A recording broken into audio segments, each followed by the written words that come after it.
सुहानी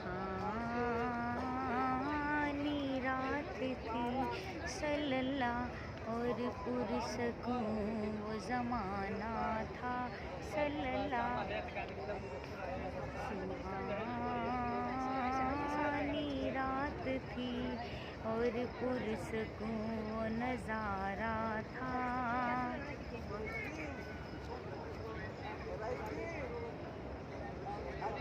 असर में डूबा हुआ जज़्बा-ए आशिकाना था। उन्हें तो अर्श पे महबूब को बुलाना था।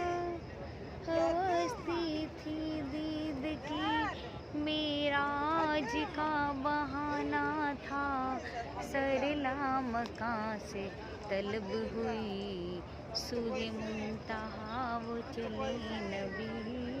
कोई हद है उनके उरूज की तजल्लियों की हमामी। ये कुरान पाक है बरमला हसनत जमीअ ख़िसालिही। बलगल्लुला बिकमालिही कशफ़ दुजा बिजमालिही।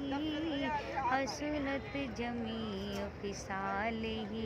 पढ़िए सल्लु अलैहि व आलिही के हर एक चीज़ चमक उठी, के हर एक चीज़ चमक उठी।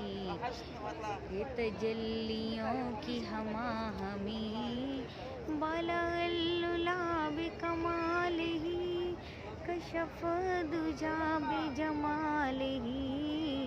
हसनत जमीअ ख़िसालिही। सल्लु अलैहि